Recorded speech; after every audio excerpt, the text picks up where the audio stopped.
जी आपका नाम क्या है सबको जय मसीह की। मेरा नाम अमन है। और आप कहाँ के रहने वाले हैं? मैं साई गांव मंडी से रहने वाला हूँ। इस भाई ने अपनी गवाही में बताया कि किसी कारण ये डिप्रेशन में चले गए थे और 8 सालों से ये भाई जो है नशे में थे और दुष्ट आत्मा के इन्हें बहुत डरावने अटैक होते थे। डिप्रेशन की इन्होंने बहुत सी दवाइयां भी खाई और रात को जैसे ही 12 बजते थे तो 12 बजे इनको नशा करने की इतना तलब हो जाती थी कि ये नशा करने पर मजबूर होते थे।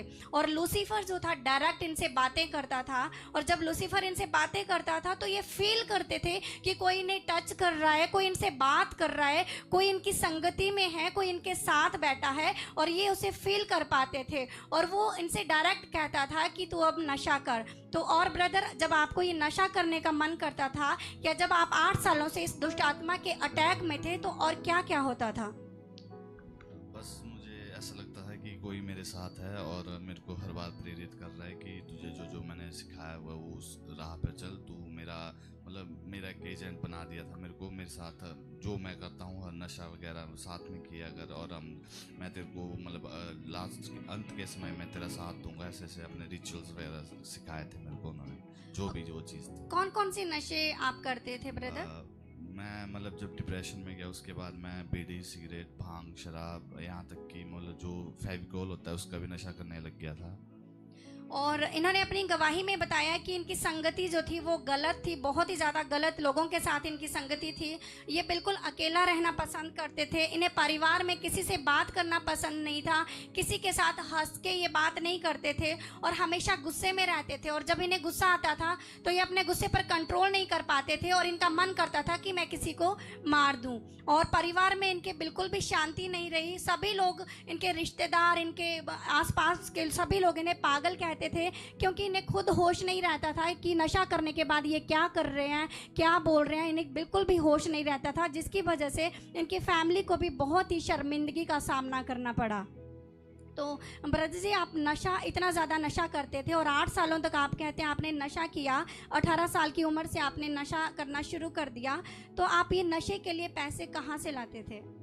जब मैं नशा करता था तो स्टार्टिंग में तो मैं घर वालों से पैसे मांगता था, लेकिन बीच बीच में जब घर वाले मना करते थे तो कहीं भी अगर पैसे रखे होते थे तो मैं पैसे उठा लेता था। और मैं कई बार नशे करने के चक्कर में अपने दोस्तों से भी उधार ले लिया करता था ताकि मैं नशा कर सकूं और उसकी वजह से मैं बहुत कर्जे में चला गया था एक बार। ये ब्रदर बता रहे हैं कि इन्होंने घर से पैसे मांगने और उसके अलावा दोस्तों से पैसे मांगते थे, घर से कभी अपने आप उठा लेते थे ये पैसे, बिना मांगे ये पैसे चुराते थे घर से और इनको कर्जा तक लेना पड़ा। इतनी ज़्यादा ये नशे में पड़ चुके थे कि बिना नशे के ये रह नहीं पाते थे। जिस दिन ये नशा नहीं करते थे उस दिन ये ना सो पाते थे, ना खा पाते थे और ये बिल्कुल अकेले रहते थे और इन्हें कर्जा तक लेना पड़ा नशा करने के लिए। और आगे इन्होंने अपनी गवाही में बताया कि इनके रिश्तेदार जो थे इनसे बिल्कुल दूर रहते थे, इनसे बात करना पसंद नहीं करते थे और अपने बच्चों को भी इनके पास तक नहीं आने देते थे, इनसे बात करने के लिए मना करते थे क्योंकि इनका जो रवैया था वो बिल्कुल पागलों की तरह हो चुका था। उस टाइम पे शैतान ने इस तरीके से इस भाई को यूज़ किया कि ये भाई किसी के साथ नहीं रह सकता था और बिल्कुल अकेला रहता था। अपने से ही बातें करना, खुद में ही अपने आप में रहना पसंद करते थे और इनके कोई रिश्तेदार इनसे बात नहीं करता था, कोई भी इन्हें पसंद नहीं करता था। तो आइए हम इनकी मदर से पूछेंगे और कि जब ये भाई इतने ज़्यादा नशे में थे, पूरे रिश्तेदार जो हैं ताने मारते थे, आपको शर्मिंदा करते थे, उस समय हम देख सकते हैं ये बहन की आंखों में आंसू की किस तरीके का इनके परिवार में माहौल था उस समय पे कि इनका जो जवान बेटा है, शैतान ने उस बेटे पर इतने अटैक किए और ये बहन पूरी रीति से टूट चुके थे। तो बहन, आप बता सकते हैं कि उस समय में आपने किस परिस्थितियों का सामना किया? हमने बहुत सी परिस्थितियों का सामना किया, हमने बहुत शर्मिंदगी उठाई, बहुत लोगों के ताने सुने, हमें कुछ नहीं पता। ब्रदर, क्या आपने खुद से कभी नशा छोड़ने की कोशिश की? जी, मैंने बहुत कोशिश की। मैं घर में बिल्कुल भी नशा नहीं करता था, लेकिन अगर मेरे सामने कोई नशा करने लगता था तो उसको देख के मेरा भी मन करता था और मैं खुद को रोक नहीं पाता था और मुझे फिर से मैसेज आता था कि क्या देख रहा है, साथ में कर ले, और फिर मैं नशा करने लग पड़ता था। देखिए, ये ब्रदर खुद अपने मुंह से बता रहे हैं कि इन्होंने खुद कोशिश की कि ये नशा छोड़ दें, लेकिन जब भी ये किसी को नशा करते हुए देखते थे तो इनसे कोई बात करता था कि तू आ और मेरे साथ नशा कर। और ये उसे फील करते थे कि मुझे कोई कंपनी दे रहा है, कोई मेरे साथ बैठा है और जो मुझे ये काम करने के लिए कह रहा है। और ये भाई फिर से नशे में पड़ जाते थे। और आगे इन्होंने अपनी गवाही में बताया कि बहुत सी जगह इनको हॉस्पिटल लेके गए, कम से कम 4-5 हॉस्पिटल में इनको लेके गए, बहुत सी दवाइयाँ इन्होंने खाई जिससे ये नशा छोड़ सकें। और डॉक्टर ने जब ये नशा नहीं छोड़ पाए तो डॉक्टर्स ने इन्हें डिप्रेशन की मेडिसिन शुरू करवा दी कि इन्हें डिप्रेशन की दवाइयाँ देते रहो। जब जब ये भाई दवाइयाँ खाते थे कुछ समय के लिए ठीक रहते थे, उसके बाद फिर से वही अटैक इनके जीवन में वापस होते थे। और इन्होंने आगे बताया कि हॉस्पिटल के अलावा बहुत सी जगहों पर ये गए, चेलों के पास, तांत्रिकों के पास भी बहुत सी जगह पर इलाज करवाने के लिए गए, लेकिन कहीं भी आराम नहीं हुआ और वो अटैक हर दिन बढ़ते जाते थे और इनके परिवार का माहौल और ज़्यादा ख़राब होता गया। पूरे परिवार में एक ऐसा सन्नाटा छा गया कि इनका बेटा ना घर पे रह रहा है, बिल्कुल अकेला रहता था, इनसे बात नहीं करता था, इनकी बात बिल्कुल नहीं मानता था, गलत संगति थी, हमेशा गुस्से में रहना।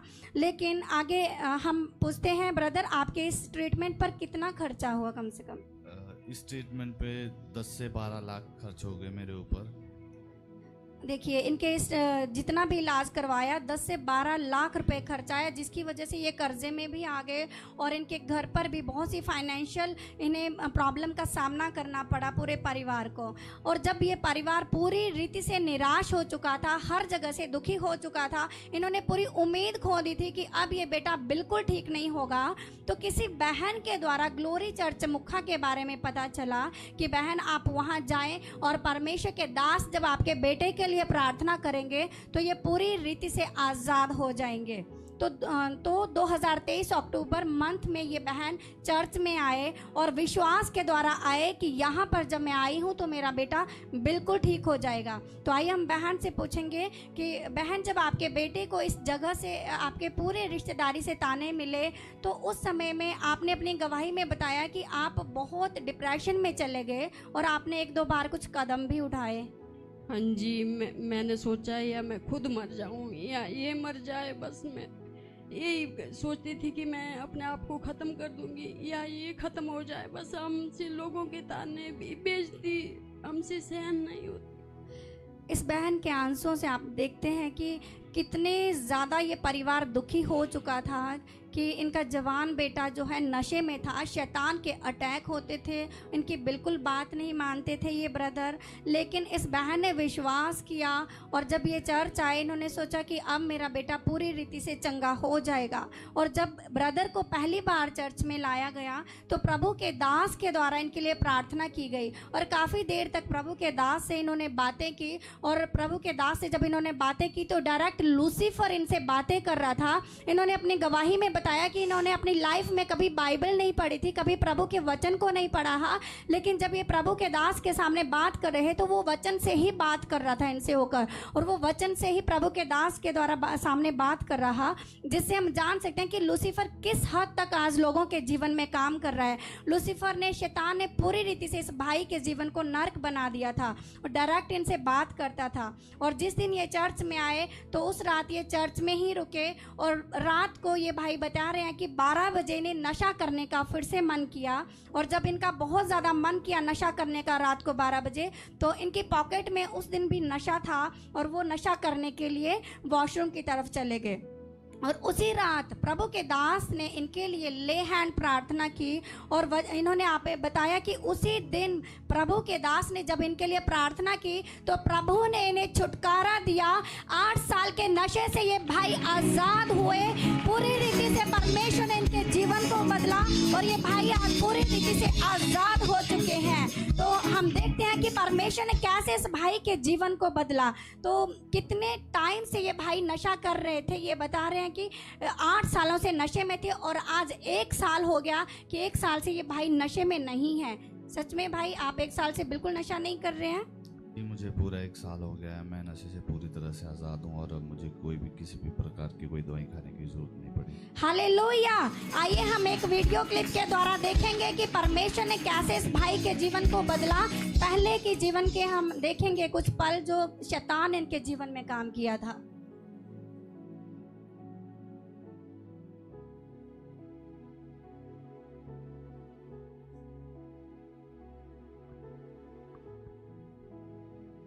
हालेलुया। अभी आपने देखा इस वीडियो में इस ब्रदर को पहचान नहीं पा रहे हैं कि सच में यही है या कोई और है, क्योंकि इन्होंने अपनी गवाही में बताया इनके रिश्तेदार भी हैरान हैं कि ये लड़का ठीक कैसे हो गया। ये अपनी खुद की वीडियो बनाकर वायरल करते थे और बहुत ही ज़्यादा लोग इन्हें पागल कहते थे, इनसे डरते थे, इनसे दूर रहते थे। लेकिन आज परमेश्वर ने इस भाई के जीवन को बदला। इन्होंने पूरी रीति से गलत संगति को छोड़ दिया और हम देखते हैं आज ये भाई जो है मीडिया टीम में प्रभु की सेवा कर रहे हैं। प्रभु ने इन्हें चुना और अद्भुत रीति से आज एक गवाही के साथ खड़े हैं। तो आइए हम इस भाई से सुनेंगे कि अब आपको कैसा लग रहा है ब्रदर, जब आपको प्रभु ने आज़ाद किया, छुटकारा दिया, तो अब आपको कैसा लग रहा है? जी, जिस दिन मैं फर्स्ट टाइम यहाँ आया उस दिन मैं मतलब जैसा कि सिस्टर ने कहा, मुझे रात को 12 बजे बहुत मन किया कि मैं नशा करूँ और उस समय मतलब मैं अपनी जेब में भी नशा रखे हुआ था, तो मेरे मुझसे कंट्रोल नहीं हो पाया और मैं चला गया। लेकिन जैसे ही मेरे लिए प्रार्थना की उसके बाद एकदम से मेरे को ऐसा लगा कि मतलब जो मेरे साथ बातचीत करता था, जो मेरे को आवाज़ें सुनाई देती थी, वो सारी आवाज़ें आना बंद हो गई अचानक से। और मतलब मैं एक्सप्रेस नहीं कर पा रहा हूँ मतलब वो जो फीलिंग थी उस टाइम मेरी। तो जैसे प्रभु जी के दास ने मेरे लिए प्रार्थना की उसके बाद मेरे को एक राहत सी मिली, मतलब माइंड में एक झंझनाहट सी हुई और मेरे को बहुत पूरी बॉडी थोड़ा श्रिंक हो गई और मेरे को समझ नहीं आ रहा था कि मैं बहुत घबरा गया। फिर घर गया तो उसके बाद मतलब मेरे को बिल्कुल कि घर जाके ऐसा लगा कि कुछ बहुत बड़ा बोझ मेरे अंदर से निकल चुका है। मतलब मेरे को ऐसा लगता था कि शायद मेरे को मल्टीपल पर्सनैलिटी डिसऑर्डर हो गया है, बीमारी होती है एक टाइप की। तो उसके बाद मेरे को मतलब ना दवाई खाने की ज़रूरत पड़ी और ना आवाज़ें आना भी बंद हो गई। तो मैं परमेश्वर जी का और परमेश्वर जी के दास का बहुत बहुत धन्यवाद करता हूँ कि उनके सिर्फ एक ले हैंड प्रार्थना की वजह से मुझको मतलब नशे से और गलत संगत गलत आदत से पूरी तरह से छुटकारा मिल गया। ब्रदर, किसने आपको छुटकारा दिया? परमेश्वर प्रभु यीशु मसीह ने। तब यीशु मसीह ने। किसी ने आपको ये तो नहीं कहा कि आप यहाँ पर जबरदस्ती आओ, कोई आप पैसे दो या पैसे लो तभी आपको छुटकारा मिलेगा? नहीं, ऐसा किसी ने नहीं कहा। प्रभु ने आपको छुटकारा दिया। देखिए, ये परिवार पूरी रीति से इस शैतान के अटैक के नीचे इतना ज़्यादा दब गया था कि इनकी मदर ने बताया कि ये सोच रहे थे कि या तो मैं मर जाऊं या मेरा बेटा मर जाए। कोई भी माँ अपने बेटे के लिए ऐसा नहीं सोचती, लेकिन ये इतने ज़्यादा शर्मिंदा हो चुके थे। लेकिन जैसे दाऊद कहता है कि हम जब गहरे जल की जैसी परिस्थितियों में होते हैं, वो परमेश्वर अपना हाथ बढ़ाकर हमें खींचता है और ऊंचाइयों पर खड़ा करता है। आज परमेश्वर ने उस गहरे जल से निकाल कर ऊंचाइयों पर खड़ा किया है। इनके पूरे रिश्तेदार देखकर इनको हैरान है कि कैसे इनका जीवन बदल गया। आज ये जीवित गवाही के साथ परमेश्वर की जोर से महिमा करेंगे। सभी जन परमेश्वर का तालियों के साथ स्वागत करेंगे।